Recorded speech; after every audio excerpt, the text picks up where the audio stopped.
बहुत समय पहले जमीन के नीचे एक नन्हा सा बीज रहता था। उसका नाम बीजू था। बीजू मिट्टी की नरम और गर्म गोद में गहरी नींद सो रहा था। वो बहुत छोटा था, लेकिन उसके सपने बहुत बड़े थे। जब वसंत ऋतु आई, अब बाहर जाने और सूरज की रोशनी देखने का समय आ गया है। उसने ऊपर की ओर बढ़ने की कोशिश की, लेकिन अचानक वो रुक गया। बीजू के ठीक ऊपर एक बहुत बड़ा और भारी पत्थर था। बीजू ने अपनी पूरी ताकत से उसे धक्का दिया, लेकिन पत्थर मैं इतना छोटा हूँ, मैं इस भारी पत्थर को कैसे हटा इस भारी पाऊंगा? पत्थर को कैसे ही उसे एक धीमी और ममता भरी आवाज सुनाई दी। वो धरती माँ की आवाज थी। उन्होंने कहा, घबराओ मत मेरे बच्चे, जब ऊपर का रास्ता बंद हो तो नीचे की ओर नीचे क्यों माँ? अपनी जड़ें गहराई में फैलाओ। जितनी गहरी तुम्हारी जड़ें होंगी, उतनी ही ताकत तुम्हें ऊपर बढ़ने के लिए मिलेगी। होंगी, उतनी ही ताकत तुम्हें ऊपर बढ़ने के लिए मिलेगी।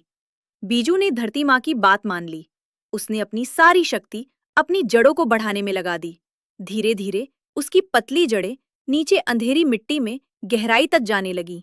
जितनी गहराई में बीजू की जड़ें गईं, उसे उतना ही मीठा पानी और पोषण मिलने लगा। अब वह पहले से कहीं ज्यादा मजबूत महसूस कर रहा। जितनी गहराई में बीजू की जड़ें गईं, उसे उतना ही मीठा पानी और पोषण मिलने लगा। अब वो पहले से कहीं ज्यादा मजबूत महसूस कर रहा था। उसका डर अब गायब हो चुका था। एक दिन बीजू ने फिर से पत्थर को धक्का दिया। इस बार उसके पास उसकी गहरी जड़ों की ताकत थी।